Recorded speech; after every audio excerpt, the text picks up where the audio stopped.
Good evening to one and all. Myself, Gopika Radhakrishnan from the WOW team of MGIT Alumni Association. I hope my audio and video is clear. You guys can just in chat option, if you can raise your hand or just say one if there is any issue, or if you can clear, yeah, right. Audible, right. Okay, thank you. So Mahatma Gandhi Institute of Technology Alumni Association welcomes all of you, the participants, panelist member, especially Dr. S.P. Singh, Department Head of ECE, and the resource person for the webinar where students and alumni get complete exposure and guidance from STAR alumni. Now, I would like to welcome today's STAR alumni or the speaker, Mr. Raju Machupalli. Now, talking about the speaker, Raju Machupalli currently pursuing his PhD at the University of Alberta, Canada. He completed his master's in integrated circuit technology from University of Hyderabad and bachelor's in electronics and communications from MGIT. He got selected for UARE, University of Alberta Research Experience Internship Program in 2017, worked on NAVIC receiver design at Manjira Digital System Private Limited as an intern in 2016.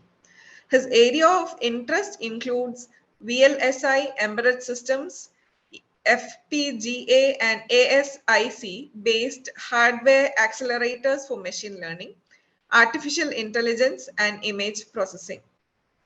With this brief introduction, I request Mr. Raju Machupalli to deliver his talk. Over to you, sir. Thank you, ma'am. Thanks for the introduction. So I'm one of the alumni from MGIT, so I'm so happy to come back to MGIT and then just giving whatever I know, whatever I learned. So we learn a lot from MGIT actually, especially when we are in the MGIT, we don't care about those values, but when we come out, then we realize, okay, what's the value of MGIT, how much we learn it, and how those are useful to reach in a certain position in academic or especially in research. So today I'm going to give a brief introduction about why what is a machine learning and why we looking for so many special hardware for a machine learning. Why not like general processor? Why they are not efficient for machine learning? And then how does create the job market in industry and how they are recruiting the newcomers who are good in those fields and a good understanding of machine learning and why they are doing a special hardware. Right. I would just like to interfere in between. Before the session begins, if there is any query you guys come up with, you can write it on the Q&A session, which is just below the bar. You can see that. So after the session, Mr. Rajupalli will be taking all the question and answer sessions. Right. So you could feel free, whatever doubts you have in this particular field, or maybe after that, what is to be done after your college, or any issue in your selecting your streamlines or any kind of industry, you can have a talk, take it as a great opportunity and post your questions in the Q&A session. Right. Over to you, sir. Okay, thank you. I know, ma'am, are you able to see my screen and that presentation? Yes, right, sir. We can see that. Okay, okay guys. I'm not gonna take much time. I just give briefly introduction on what is going on, why we need like special hardware, and then I may give like more time for the question and answers. That's where like we know exactly what students are expecting, and then I can explain accordingly instead of just going through the what I know and what is required in industry, or what we are doing in research. That is like maybe difficult for you guys to understand completely. But instead of just giving a over introduction and what is the main work is going on, and then you guys can ask questions. So we'll first explain like what is the artificial intelligence and what is machine learning and how they are related and how the machine learning is behaving like intelligently, how they are reacting for each task we ask to do, and then what are the deep neural networks, and then how they are implemented on the hardware and how those hardwares process these huge networks, and then what are the challenges when you implement on a hardware, why why like so many are looking for specialized hardware for machine learning, and then I will conclude my task. Artificial intelligence, there is no like particular definition for it. Everybody says that like something a computer system behaves like human being, but there are certain terms which is defined long back in 1950. John McCarthy, who started working on this artificial intelligence, he said AI is the science and engineering of creating intelligent machines that have the ability to achieve goals like humans do. It means create a system which can behave like how we behave. Like when somebody asks question, we think about and then we respond it based on whatever we know or whatever we learned it. So that is artificial intelligence. Artificial intelligence is a broad field. So it has so many divisions. In machine learning is a part of artificial intelligence, but most part is taken by machine learning. In the machine learning, there you the computer will learn how to solve any problem or how to react for a particular question or a particular uh, task. So machine has to learn it. So how it's gonna learn it? We have to teach the machine to do certain things and learn from that. So that is what machine learning. There are things which you don't need to teach the machine. It reacts once you program it. Those are like subparts of artificial intelligence. But today I will mainly focus on machine learning. In a machine learning, there are different sections where people inspired by different methods and then they start coding the algorithms to learn the machine. The most influence thing is our brain, human brain. How that human brain is working is one of the like basic principle is used in the machine learning. For example, if you see a human brain, there are neurons and then synapses which are connected. So whenever you see or you hear something, those synapses trigger and then neuron react and then process further. So there are a huge billions or trillions of neurons connected in our brain, and then they work together to give a response or to make you respond for anything. In a similar way, in the machine learning, they start creating a basic module which acts like a neuron. So they said synapses, which is equal to a weight, and the neuron, which is like adding all those responses from the different weights.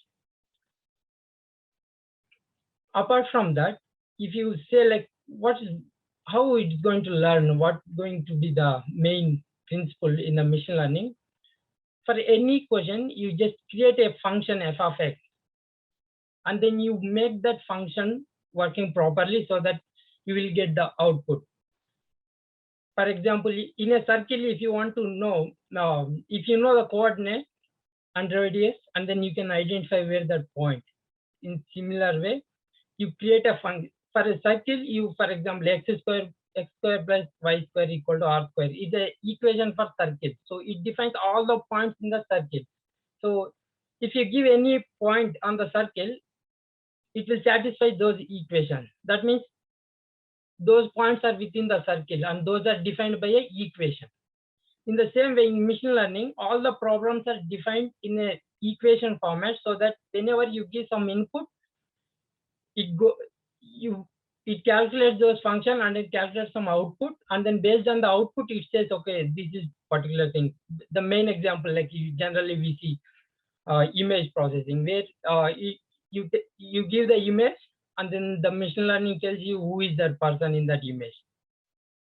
So the whole process, how it identifies, how it classifies the person, it depends upon the equation they develop it.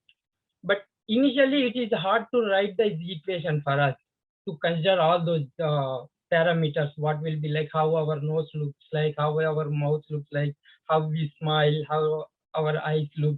So those all kind of parameters which we can create an equation, but it is difficult for a human being. So we give some block box and then we define certain, like, empty equation with those only some undefined parameters, and then we will ask the machine to learn those parameters. Once it learns those parameters, then we can start testing, giving the images, and it will classify the person in an image. How it is I will explain first basic, like one small module, how it works, and then how they are connected in overall when you come to, like, large networks. The basic idea is you just take the inputs, multiply with a certain weight, and then sum, and then create the one output. For example, y is equal to like w1x1 plus w2x2 plus w3x3.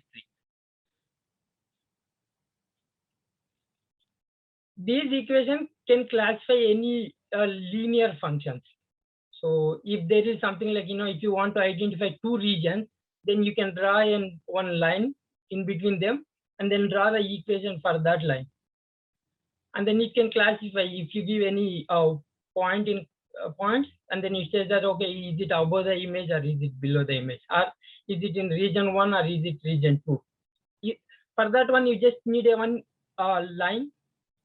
line equation which says like calculate, and the output will be like, I don't know how much you guys still remember those mathematics. In intermediate we learn, okay, if in an equation you give the input and calculate whether it is equal to 0 or less than 1, greater than 1. So based on that it will say like, is it above the equation, above the line, below the line, or on the line. So those things happen in the machine learning. So to calculate those, to generate those functions, it starts with the basic unit called perceptron, which has a some weights multiplied and then summation. But these equations, if you use only perceptron, these can create any linear function, and then any problem which can be defined with a linear function, you can generate with this perceptron.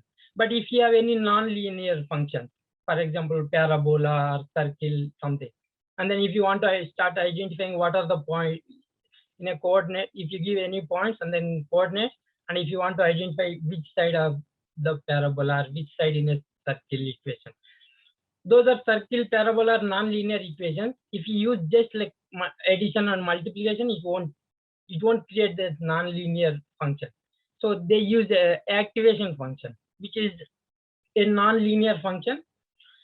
So along with the addition subtraction, it transfers from one region to other region, the non-linear function.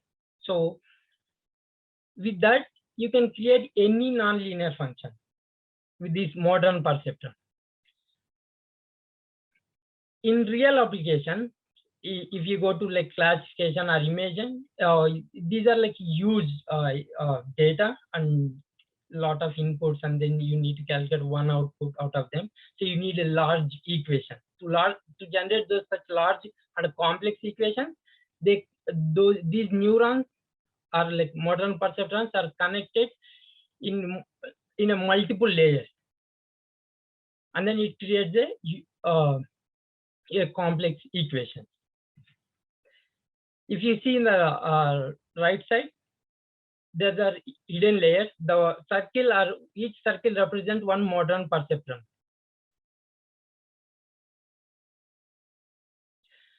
So now, yeah, those connections like connecting those modern perceptron in multiple layers and like around 5 to 10 or even there are 100 layers of networks there available in real time. But how the machine learning will learn those parameters? What are the parameters they're going to run? Here in equation we say W1, W2, W3. These are the parameters. X1, X2, X3 are kind of inputs and Y is the output we calculated. And W1, W2, W3 is a parameter which are specific to a particular problem. But initially we don't know. So what we give is randomly we give certain values and then we start calculating the output Y based on this equation. You can see the calculating the output for particular input is called a forward propagation. That means you give the input, you calculate the output. Based on the output, then you have to learn those weights W1, W2, W3. How you gonna learn it? Initially, in the machine learning, you should know the problem and you should know the solution and give the both. This is the problem, this is the solution. Then system will start learning, okay, what is the relation between the problem and the solution, how it can relate it. Similar way, in the forward propagation, it calculates the output. In the back propagation, that is where it learns the parameters.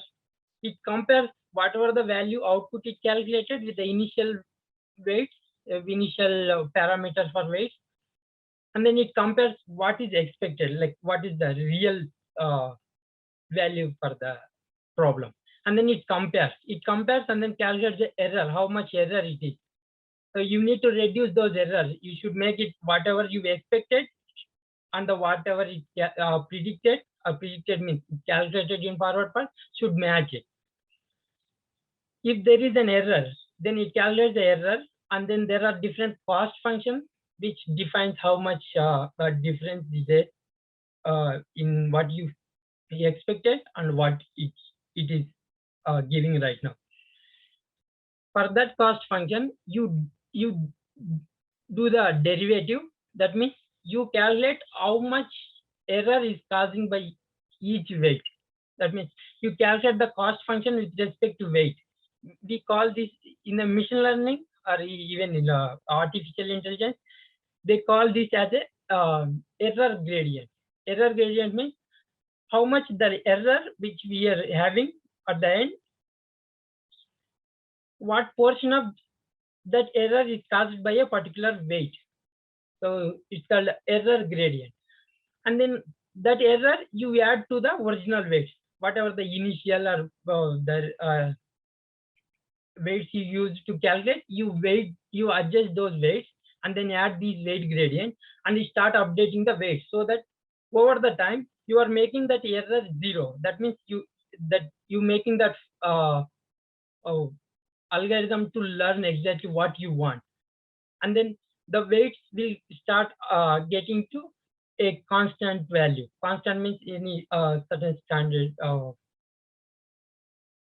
Constant means is like solution for a particular problem. So those are like small networks. Then if you go for a big network, for example, I told you like image processing. Image processing is huge. Here in this example, you give an image of the car and then you should predict which model of car is there in that image. For that one, it needs so many layers, and in each layer it calculates the different features. You see, for an image, you don't know, you can't see all the image at a time. So what it do is it calculates what are the parameters in the surroundings. For example, horizontal line, vertical line, diagonal line, and then the difference. And then it start accumulating a features layer by layer. In the low level, it just calculates the horizontal layer or vertical layer, or what are the difference in adjacent features. And in the next level, it starts forming any structure. At the high level, you can see it is trying to get a actual a kind of a conclusion like what is there in the image, and then it gives output saying that okay, this is a particular car. But these are called deep learning. In deep learning, it have a huge layers. You see, or like tens to 100 layers, and as it goes, it becomes more and more complex. The structure in the deep learning, I will show here. Here, connecting these each pixels. For example, if you take a one image, it may be a size of 256 by 256. And if you start connecting all those parameters, you need a large weights. I told W1, W2 are the parameters. So you need a large parameter, it is difficult to learn. So to reduce those amount of parameters, they start using a convolution layer. In convolution layer, what happens? You just learn a one filter and then use that one filter to calculate the features in a whole input image. For example, there's a small filter. These filters are generally like 3 by 3, 5 by 5, maximum 11 by 11. But input image can be of size 256 by 256. That is minimum. Now we are getting like high definition images. It's like 1000 pixels, which are like 1000 by 1000 size. So those are large size images. So you use a small filter, which are like 3 by 3 or 5 by 5 size, and then use across the images. You see, this is called a sliding window processing. Maybe you may know the convolution, how the convolution happens. I think most of students are having knowledge on it. So with this convolution layer, we are reducing the number of weights we required, or number of parameters which we need to learn. We reduce it. So that's why convolution layers are evolving now. They are more in use in real-time application compared to a direct like connecting the neurons one. For example, one of these like most famous and everybody using is a GoogleNet. You see, GoogleNet has a 128 or 125 layers. In those layers, there are like different, in each layer, there are different work. For example, convolution, and then another layer, you do a normalization or you try to reduce the size. Like that. This is one example. You can see how they are connected, and each the blue ones are the convolution layers, and they do convolution, create the features, and start reducing the size of the image. Example, what is like if you want to see approximately what are the sizes, these are the most commonly used networks. You can see AlexNet, SqueezeNet. AlexNet is kind of a basic network, and then if you go for a real-time application, now like most of people are using either VGG, GoogleNet, or ResNet. Those are the three most famous networks which used for image application. For a small size image, for a 224 by 224 images, there are 11.79. Oh no, let me take a particular network. If you see a GoogleNet, there are 13.36 million parameters just for a one image of size, just for one image of size 224 by 224. If you want to process and check what is there in the image, there are 13 million parameters. And then in the calculation, you know, like how the inputs and weights are have to multiply and then add, and then there is an addition. If you consider those operations, there are 2 billion operations. So doing such complex operation is difficult, especially if you start using a processor like general processors or that i7 or whatever. They take a long time. Doing a billion operations and adding addition, multiplication. And another thing is there is the data movement, which I will show you later. So this makes a huge time. These are like huge time consuming for a general purpose processor. That's why you can't even just run a simple networks on whatever the systems, laptops or desktop in your university, you can't easily run those. It takes time. For that one, they want a special processor, so which can process quickly. For example, if you go to a real-time application where a image recognition, if you put a camera in front of the MGIT gate and it needs to identify who is coming inside, who is going outside, and it can process it like, it can calculate the, it can take the image and identify the students' photos and then say that, okay, particular student getting inside the campus and particular student is exiting the campus. For that one, that image takes minimum around 30 frames per second, means 30 images in a second. And if you want to process those 30 images in 1 second, it's difficult for general purpose processors. So now industry is looking an alternative so that you can deploy these machine learning application in real time. Like I said, it in front of the MGIT gate or even at a parking lot somewhere. To deploy there, you don't need to put a huge desktop in front of the MGIT gate and maintain it. It is difficult. You just need a small like embedded system where you just go and plug in and it should be able to work properly. For that one, there are certain problems.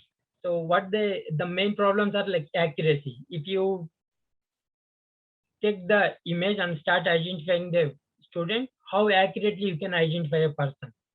Throughput is like how many images you can it can process in a 1 second. And then latency is if you give one image, how long it's going to take to produce a result.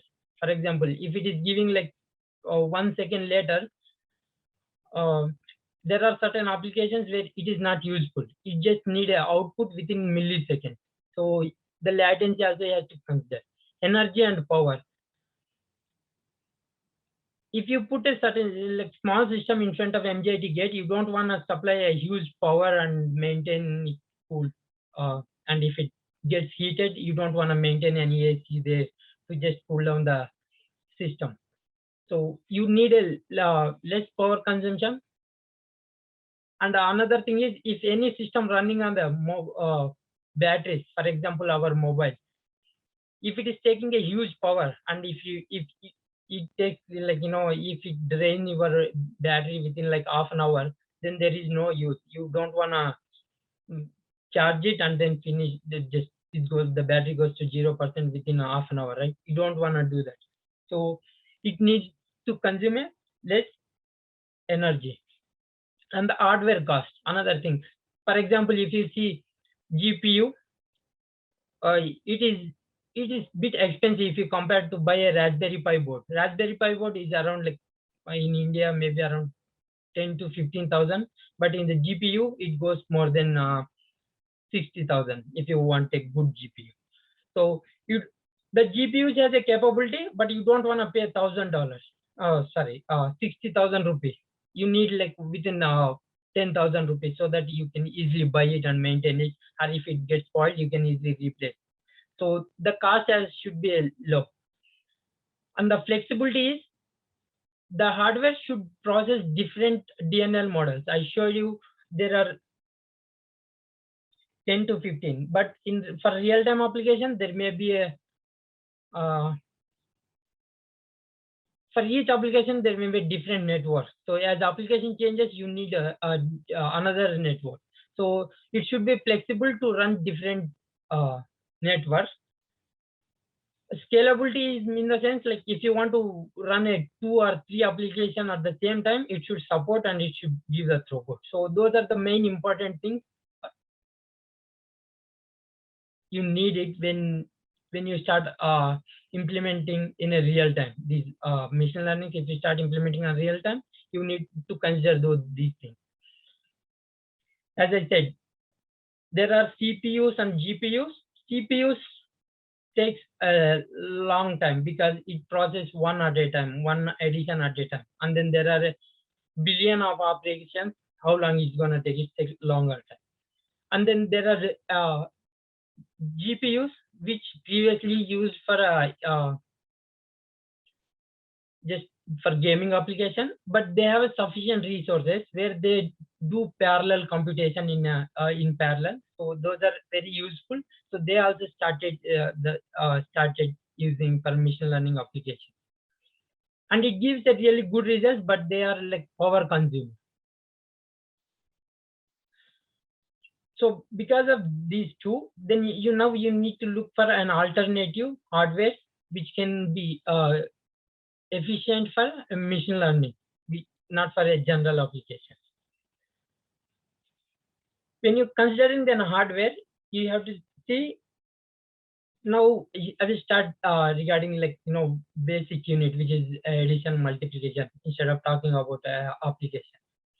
So when you consider any hardware, the Mac should consume very less time and give the higher throughput, and then should be able to do a parallel processing. That means you should have a large array of parallel units which can process parallelly, because in deep learning there is a lot of computation which you can do parallelly. They are independent to each other. For example, in convolution, you can do a convolution for a whole image at a time, or you can do a one filter of just shifting and then calculating and then shifting and then calculating. And at the same time, having a large Mac units is not sufficient. You have to utilize all of them. Means you have to try to use all of them. To use all of them, you need to provide a sufficient data, because for each Mac, for example, if there are 20 addition multipliers, then you need to provide 20 inputs, 20 weights, so that all multipliers can start working on multiplication and then give the result. So not only having a large units, you should be able to utilize them properly at all that time.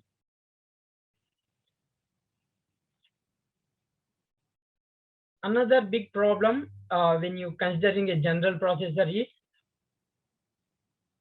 memory read rate, especially data movement. Data movement means input and weights. Once input comes, you calculate, you multiply the weights, and then you calculate the output, right? And then you may not be able to use that output right away. So you need to write it back to a memory. I think the memory in any general processor is divided in 3 levels.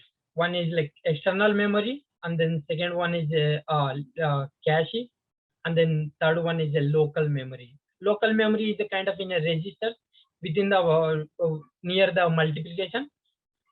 Cache, which is, we can call a global buffer, which is shared with along other Mac units, which stores like only a small amount of data. And then the external memory, which are what we call hard disk, which can be in a terabyte. But accessing data from those different levels, you cost a different amount of energy as well as different time. For example, if you consider a energy cost, let's consider multiplication. If multiplication takes a 1 unit of energy, then reading any parameter from the register, it takes approximately same energy. But if you start reading the data from the buffer, global buffer, it takes almost six times of energy which you need for multiplication. And then if you start reading a values from external memory, then it needs 200 times more energy. So if you want to reduce the energy, then you have to try to store those data near the Mac unit.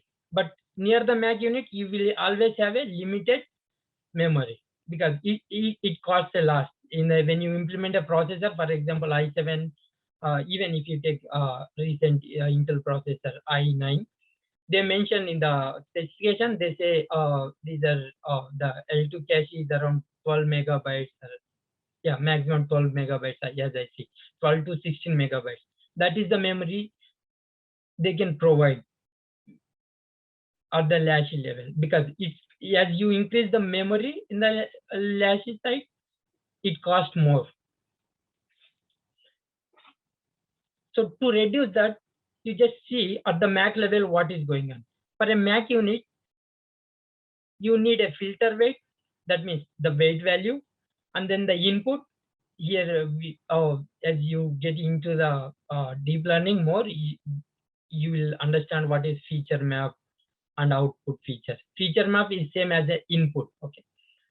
So weights and inputs, you have to multiply, and then the partial sum. If previously, if you do multiplication for any other parameter and the results you stored back, then you need to read back and then add it to calculate the final result. For example, in a filter, in a 3x3 filter, if you want to calculate, there are 9 multiplications. If you have a 1 MAC unit, like 1 multiplier unit, then you can multiply 1 at a time, and then once you multiply the result, you have to store back, and then do the second multiplication, and the second multiplication you can add to the first multiplication result, and then add it, store it back. So these are the 3 parameters: weight, activation, and partial sums, which you have to read and write back from the memory. If you want to reduce the energy, you try to get them near the MAC unit, but you have a limited resources at the MAC level. So how you can do it? If you can see the property of this convolution layer, where you are using the same filter to calculate the output across the image. It's just a small filter, but you are using the same weights to calculate all the outputs for a particular image. So what you can do, you can store those small size filters within the local memory, so that you don't need to read each time, and then you are using those weights every time. So it will reduce the external memory access, and it will reduce the energy required. Similarly, there are input data reuse, like how I said. If you see the red color window, you can store this data and can use for different filters. I said, as the network goes deeper and deeper, it will become more layers and there are more filters. So you can use the same input to calculate the output with respect to different filters. So these are the chances where you can reduce external memory access. One is you store the filters, you reuse. Another one is input. You can just use the same input, you calculate, and then you store the input of small size and use it for different filters. And then there are another chance where that are partial products, instead of writing back to memory, you can store internally, and then you can add it the previous partial out. That is, this is where you can reduce the external memory, which consumes the more energy. And another one is you reducing the MAC unit energy itself. In the MAC unit, let me define the precision first. For example, if you buy any processor, you have to know that like what level of precision. For example, general all the processors which we use in the systems are like 64-bit, and that are floating point. For multiplication with floating point, it consumes the more energy. Where it comes to integer values, it consumes very less energy. I hope students know that what is the floating point representation, integer representation, and how those multiplication energy consumes different energies. I'm not gonna go in depth in that one. I'm just saying that as you reduce the precision, you can reduce the energy required for a multiplication. So first, what the researchers do is they did the histogram plot for the weights, and then see which region most of the weights are occupied. They are occupied in between from minus 0.1 to 0.1 in most of the weights. Almost 98% of weights are within those range. So what they do, they start representing the weights only within those rows, so that you will reduce the precision requirement for number representation, and it in turn require you to a less like small size MAC unit.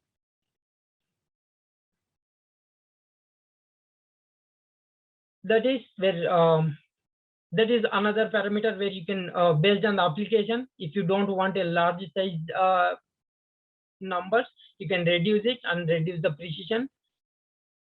Reducing the precision may have some effect on a result, like how accurately it can detect, but that sometimes you can accept it. For example, instead of you having a 99% accuracy, 93% you still happy. If you are still happy, then it saves a lot of energy if you reduce the precision. So that's why the least precision they can do is a binary nets, where either the weights will be a 0 or weight 1. So you just need a 1 bit, and to do the multiplication with 1 bit, you don't need a multiplication at all. Just a basic gate, AND gate, OR gates are enough for addition, subtraction, or multiplication. Generally, for training, in the training period, you need a large precision. And in testing time, where like you are implementing on a real-time application, it just need a small precision. Still, it gives a good accuracy. So in the outside, in the industry, or even in academic, it's almost getting standardized that 8-bit precision is enough for the application. That means in testing time, you just need 8-bit precision. There is another chance where you can reduce the power, whatever the parameters I said. Those you can reduce it by making that activation function as a ReLU. The ReLU is a one type of activation function where if the value is less than 0, it makes them to 0. It doesn't affect much on the accuracy. There are all the networks which I showed, all are working like this using a ReLU net activation function, where you multiply addition and then the result, if you see less than 0, you make it to 0. The advantage with this is, because you are making so many zeros, you don't need to multiply with the zeros. You can skip the multiplication with the zeros. So it saves a lot of computational resources and time, energy, everything. So sparsity means how many zeros are there in a data. So as more sparsity, that means as more zeros, you will reduce the computation, and then it will reduce. If you start directly implementing on a general CPU, you don't know whether to skip or not, do the calculation with zeros. So what it does the multiplication with zeros also. So so people don't want, because it consuming energy. So what they're thinking that let's skip the 0 multiplication, so that out of these 9 multiplication, you just need only 4 multiplication, which is like out of, for example, if 9 units of time is consuming, you're just making it within a 4 units of time. And then even energy is also reduced. So when you want to like special hardware for machine learning, they need all these kind of features. What I said is like data, they have to try to reuse the data as much as possible, having a less precision, and then skip the 0 multiplication, so that it saves the energy. So in industry now, everybody is looking for a spatial hardware or machine learning, because any application previously, like there are a lot of applications which they do manually, and then they need a like general purpose processor for that. But now most of the applications are replaced with just machine learning application. For example, person identification, for security, even in the robotics, like how the robot is going to identify the path, how they're going to move, how they're going to control their body. Everything is can be done with the machine learning stuff, and it is easy to do it instead of like manually identifying the solution and then checking how efficiently it works. The machine learning, it runs automatically. You just have to give a problem and with a few solutions so that it can learn. So in everywhere, they start applying the machine learning solution, because everywhere it is available. So they need a special hardware so that they can reduce the power and they can use it effectively, even in the embedded system. So if you go to industry as an hardware engineer, they will mostly ask you to develop a special processor for a particular network, particular deep network, and then you have to know what you can reduce it and how you can make speed. So these are the three main these one is data reuse, second one is the precision, third one is how much you can skip the zeros in a multiplication, so that it will reduce the whole total number of computation, time, accuracy. If you go back to the accuracy, yes, if you can change all these parameters. The accuracy, it will vary little bit. If you can make it properly, it actually improves with the more zeros you make it. You were getting like exact solution for a particular problem, so it will give more accurate results. But if you go to if you cross certain limit and if you start making more zeros, then the results may go down. But up to certain level, making more zeros, it gives a better accuracy. More, even reducing precision, it also gives a better accuracy. Throughput, because you're reducing the multiplication, and uh, time consuming will reduce and throughput will increase. Latency, it will reduce. Energy power, you can reduce it. And hardware cost, like how many resources you put on the hardware, like how much memory you want, how many multiplications you put parallelly, it defines the hardware cost. So as you put less, you reduce the cost, but if you utilize them properly, then you can increase the throughput. Flexibility means it should be able to process different layers or different networks. And the scalability means it should be able to run more networks at a time, or it should be able to reflect the same hardware multiple times and then run it faster. For example, 1 core to 8 core, right? So that scalability, the same hardware, but you should be able to connect with the more cores, and you should be able to communicate properly. That is the scalability. So with using those three advantages in the machine learning, and you can do a special hardware which have a more value compared to a general processor for a machine learning application. So that is what I'm giving like overview on where the possibility of reducing the cost for a hardware and how you can develop a efficient hardware for a machine learning instead of using a GPU or a CPU, which are GPUs are like, yes, good, but they are not well optimized for the machine learning. You don't need to implement from starting right away. Like you don't want to write a BSDL code or something to implement everything. There are some open source platforms where they give the like overall how the data comes, how you can data reuse. You can take them as a like base model, and then you can modify it according to your idea, like how effectively you can reuse the data. Like different people comes every day, people comes with a different techniques to more increase the data reusability, and people comes with a lesser precision but the same accuracy, and some people comes with like how they can skip the zeros effectively. So those are like building blocks. You take the whole platform and you modify those building blocks according to your idea, and then you can test it. It will have a lot of value, and then you will learn more like how those processors work, how you gonna implement, how the whole processor design flow you will understand if you start working on these open source platforms.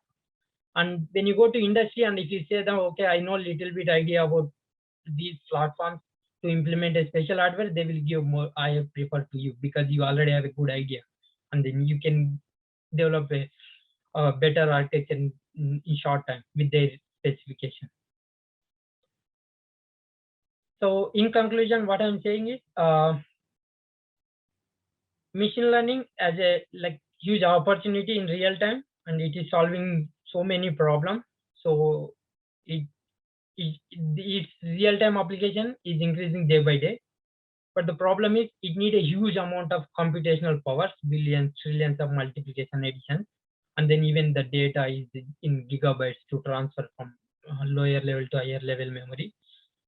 to do these huge computation and transfer those data, general purpose processors are not sufficient, both either in a time, because it don't give you within whatever the time requirement you want, and then it consumes a huge power. So both are not a good option for a real-time application. So they need a better architecture instead of special general purpose processors.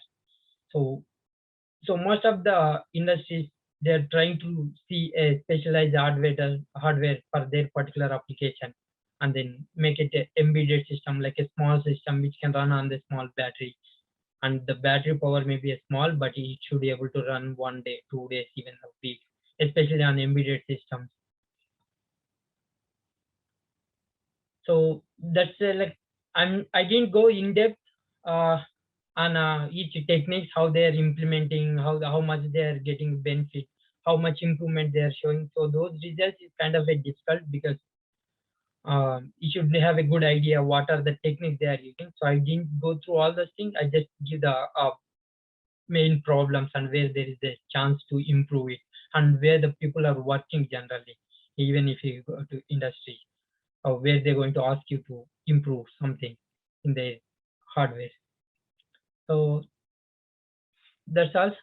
Thank you for everyone being patient and didn't disturb anyone. I hope you learned something from my presentation. Now I can go through your question if any students have anything. Thank you, sir. It was quite a very good presentation. I guess the students might have learned a lot from you. So currently we have two questions. I would again suggest or request all the participants here. We have around 70 participants. So would request everyone, whoever is having any kind of doubt, can post it in the Q&A session, whatever questions you have. So, sir, the first questions which we got is, what is the use of machine learning? Or I would rather say, so if you could just give us some information about what are the industry have huge scope for machine learning and all. If you ask like around 5-6 years back, they can say like, there is only particular field, for example, image processing, or artificial in robotics, something like particular field where the machine learning is used. Now everywhere they are using everywhere. For example, even the Facebook, Google, how they do is, whatever you are searching on the Google, they take a particular word and try to predict what you are searching, and then they see last 5 hours what are the words you search it. They take those words and they try to match the best results from that. Sometime when you in the Google, when you start typing, it suggests exactly what you want it. That is happening just because machine learning everywhere, in the image processing, natural language processing, robotics. So you can say that there is no field where the machine learning is not used now. Right. Even like warfare, they are using intelligence, where drones, they identify the target and they move according to. From warfare to a small application where you identify the person and then classify who is coming for the security purpose, they are using. So machine learning is using everywhere. But if you ask me like where is the huge opportunity, the deep learning which I discussed is having a huge opportunity. The deep learning models are using for a image classification or image identification.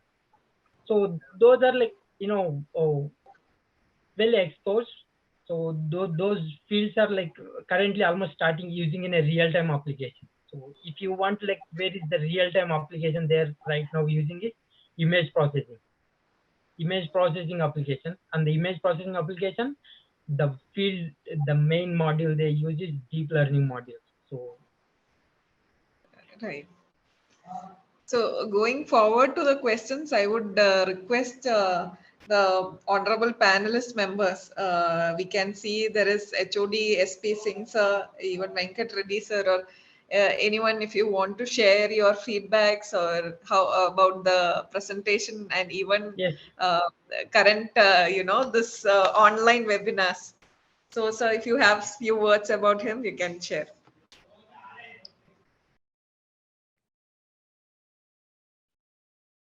Sir, you're muted.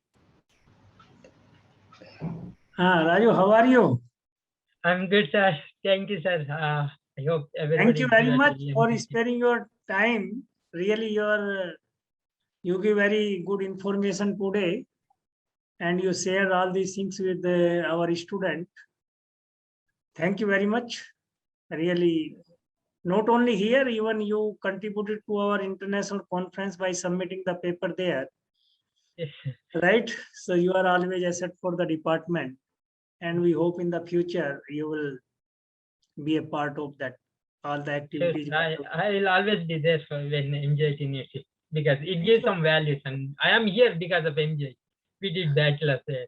Yeah, We you are learned a lot. contributing back. You are contributing back to the MGIT now. So Yes, thank you sir. very much. All right.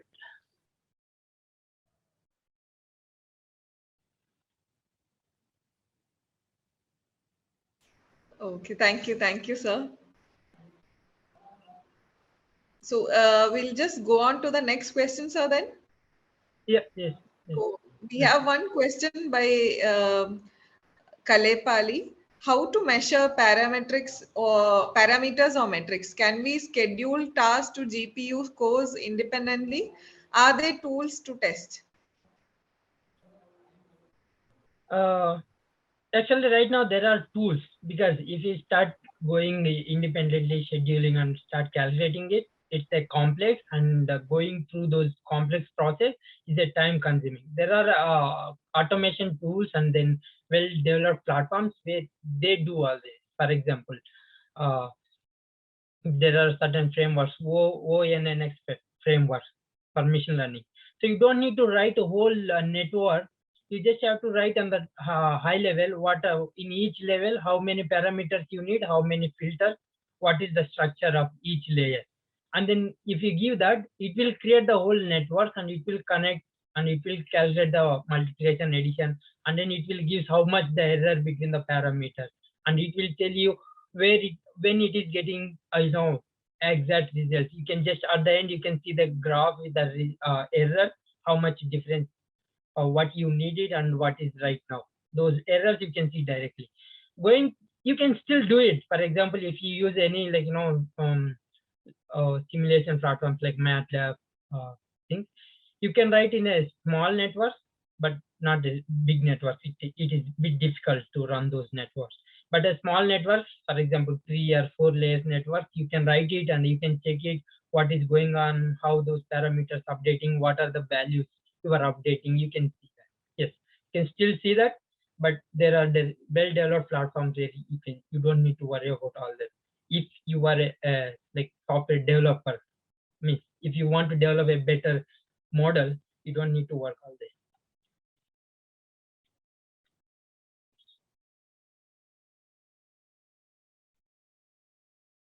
Is it clear for that question or?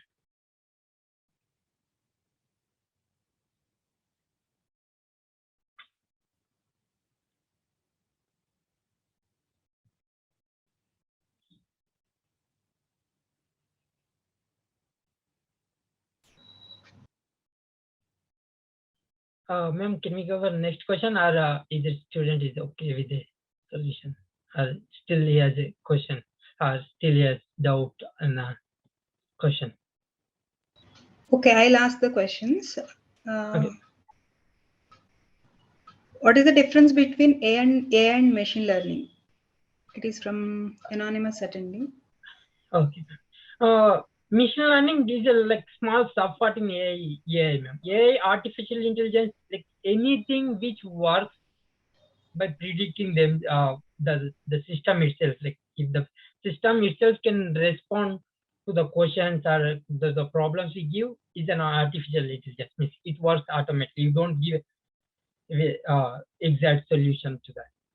Machine learning is it like exactly you gave the initially you gave the solution, problem and solution and ask the machine to learn it properly so that for the new problem, the new similar problem, it can predict the solution. So in a machine learning, you have to provide first a solution and then ask the machine to learn it. That's why they call it machine learning. That means system is learning based on experience. Experience in the sense we are providing the solution also initially. So machine learning is a small part in a artificial intelligence. There are other fields without machine learning. For example, it just do some clustering. There are k-mean clustering and other stuff, which you don't need to provide a solution. It does automatically. You just provide, initially you create a certain condition, and based on the condition, it predicts the solution.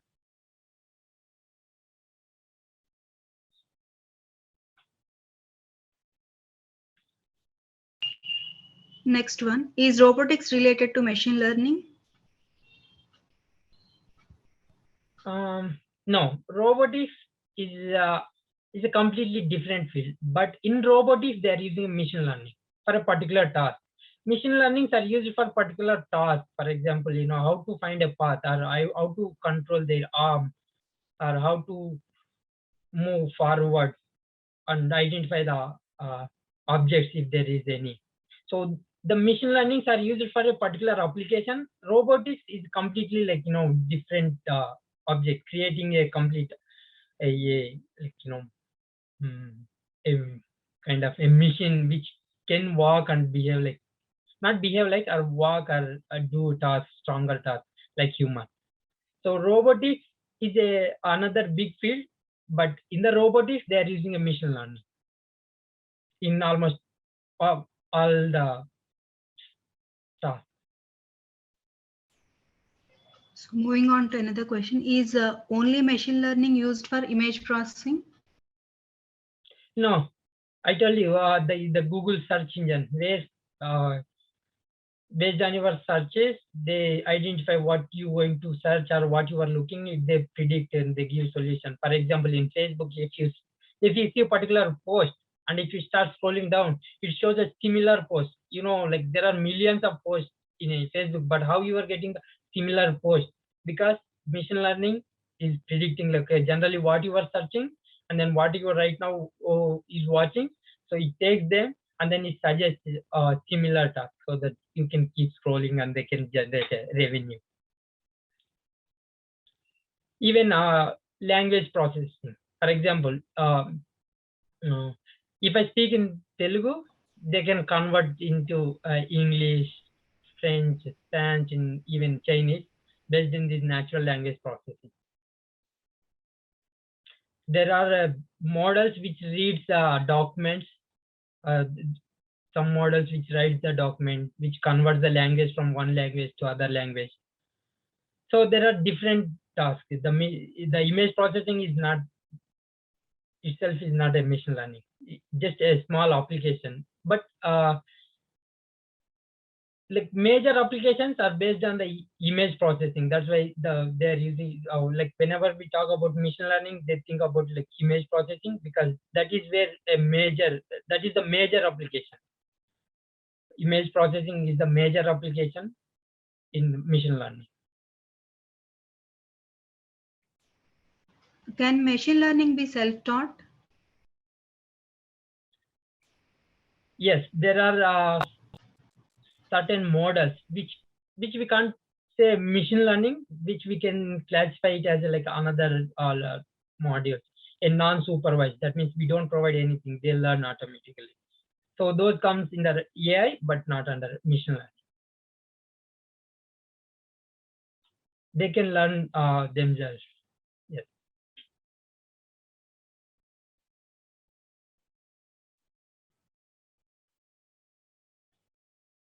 And then you can use a machine learning to generate those like automatic learning, whatever they're learning.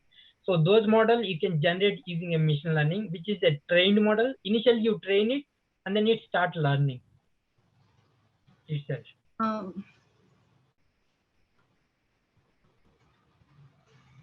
What are the similarities in deep learning and machine learning? Is deep learning can be considered as an advanced version of machine learning?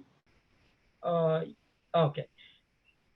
deep learning is a part of machine learning. In the deep learning, I told you natural language processing, engine searching methods, all the other types.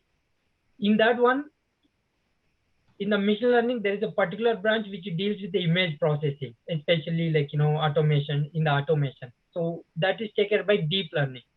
And deep learning is a like well advanced algorithms or techniques in the machine learning, which are like, which has a high application right now. So in a machine learning, there is a deep learning is a part of it, but it is well developed for a machine, like especially the image application, classification, identification. So which language is best for machine learning? It is asked by anonymous. Okay. If you are directly start working on software, Python is the best language for a machine learning, because there are existing libraries. Python is a simple, easy to learn, easy to write, easy to just implement and test it. And then there are already open libraries, especially for machine learning. So you can quickly use those libraries. For example, I told you, when you are training, you have to implement all those back propagations, calculating the derivation, all those things. These are already implemented by the other people. So you can just directly take those libraries and then say that, okay, these are my structure, you calculate a back propagation and update the weight. So Python is simple, easy to learn, and then they have a huge open libraries for machine learning. That's why for machine learning, Python is really a good language, and it is widely used in industry. If you go for a jobs based on a machine learning or AI, they ask you to do work on the Python. Next one is, can robotics and machine learning be combined to make a robot which can improve itself? By Harun Moit. Yes, it can be done. So previously, when they start, like, robotics is kind of another field which evolved over the long time. In the robotics, previously they used to write the code for everything. For example, how to lift the hand, how to respond if somebody hits or if something comes in his way, how to control his body. So all those things previously they used to write a whole code. Those modules they replace with the machine learning modules. So you don't need to code all those conditions, because sometimes we may miss certain conditions. At the time, the robot won't work for those conditions. So in the machine learning, what you do, you just write the machine learning module and then implement it, and then start using that robotics, and then ask robotics to learn, because it can learn, because there are machine learning modules. It will start learning itself. So I can say whole robotics, like all the tasks in the robotics can be replaced with machine learning. So that means they both can combine very well. Machine learning and robotics, combinedly, then you have really a good value.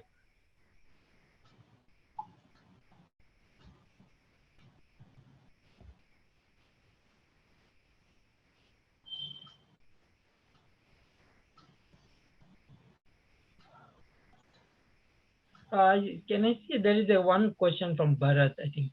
Google using quantum computers. You are telling that normal processor can't handle huge calculation. My question is that why we can't use a quantum computer for this type of calculation?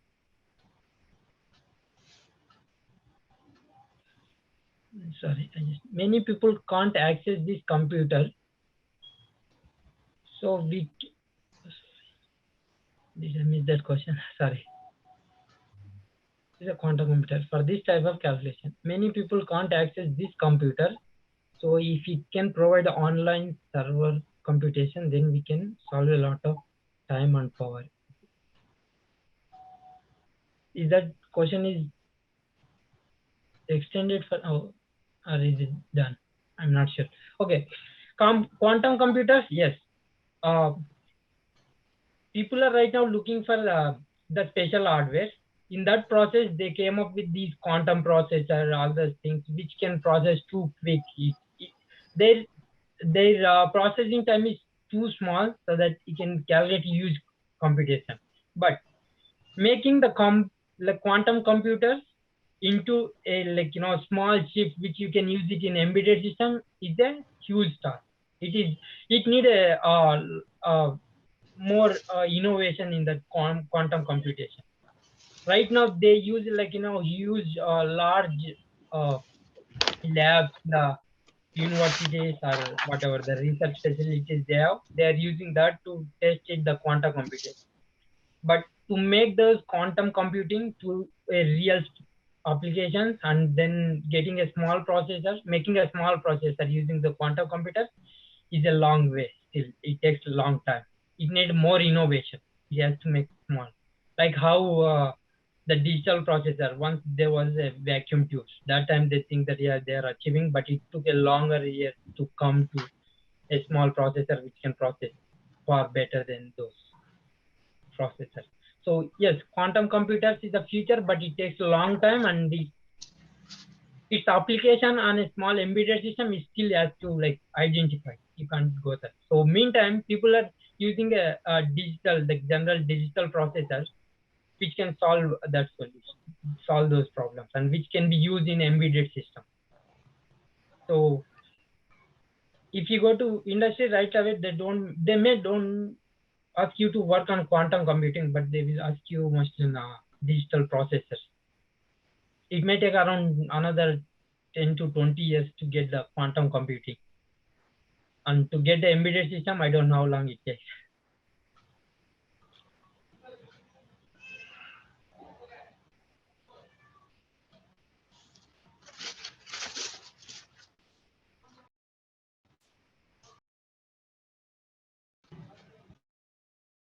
And then Bharat is using online services. Oh, this is continuation for that question, I think. Using online servers for calculating instead of implementing physically. Okay. If you use online servers, for example, if you want to implement a small system near the parking or MGIT gate, then you need an internet connection. And also you need something which you can upload or download around 30 frames per second. It needs a high bandwidth, and then it costs the internet. And the second problem is security problem. If you are using for personal purpose, for example, in front of house, you don't want to send those data to a server where somebody can access and then see what is going on even our house. Then it is kind of a privacy problem. So you want to avoid that. You don't want to send your data to somebody. You just want to do as much as within the within offline, and then get the results. Using online is good. There's two problems. One is privacy. Second one is you need internet connection. Internet connection with a higher speed, and with that internet connection, high speed consumes the more energy, and then you need more power supply. And then there are applications where you, for example, if you want to run a drone, where a drone should look for a particular object in the land, then making a internet connection for drone is difficult. And if you add a internet connection like using a LTE or any other service providers, then it consumes more energy. That means the battery life is very less, so you can't fly the drone much longer time. So you want to avoid those problems. That's why people want to implementing in the offline.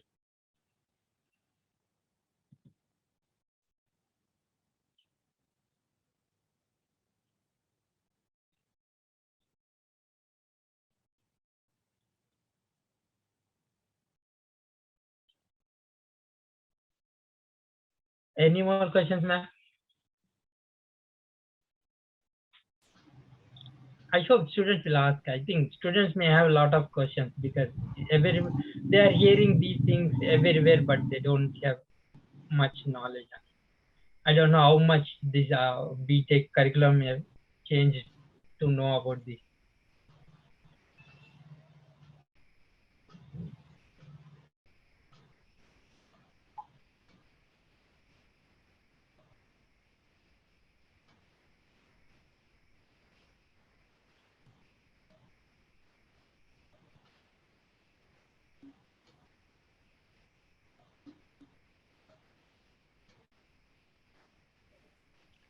Usha, any other question? Sir, no questions, sir. There is a WAV network is there, no, sir? About that, Gopika madam will talk. Okay. Before I close, I want to thank once again.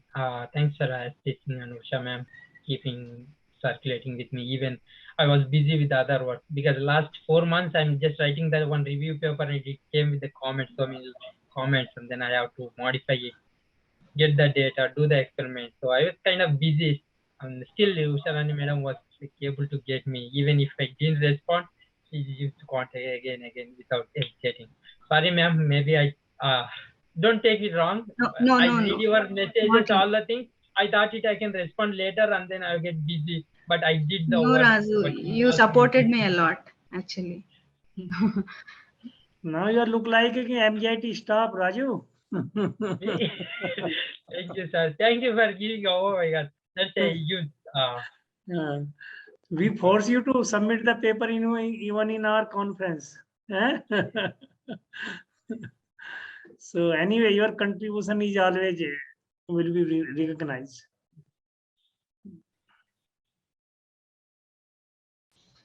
So respected HOD, senior faculty, colleagues, alumni, staff and students, Gopika madam from Mrs. Ms.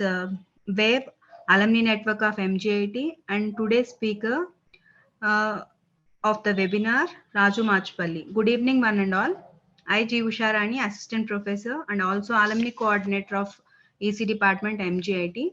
It gives me immense pleasure to deliver vote of thanks to all the dignitaries in this event. First of all, I thank management and principal, sir, for giving me an opportunity to conduct this webinar by creating this kind of platform. My heartfelt thanks to our HOD, Dr. S.P. Singh, sir, for his all-time encouragement to conduct these kind of activities for the benefit of staff and students. I also thank Alumni Association Committee Convener, RVSM Ramakrishna, sir, and other members of association, and Gopika madam from WAV, which is Alumni Network of MGIT, for their support and support to organize meeting. On behalf of Institute and Department, I would like to thank our today's star alumni, speaker of the webinar, Raju Machpalli, for accepting my invitation and delivering his excellent and informative lecture on efficient hardware for machine learning. My heartfelt thanks to you, Raju. I also thank our senior faculty, colleagues, and staff for their active participation in the event. Last but not the least, I thank all the participants from bottom of my heart for your active participation and making this event grand success. Once again, I thank you one and all present here. Thank you.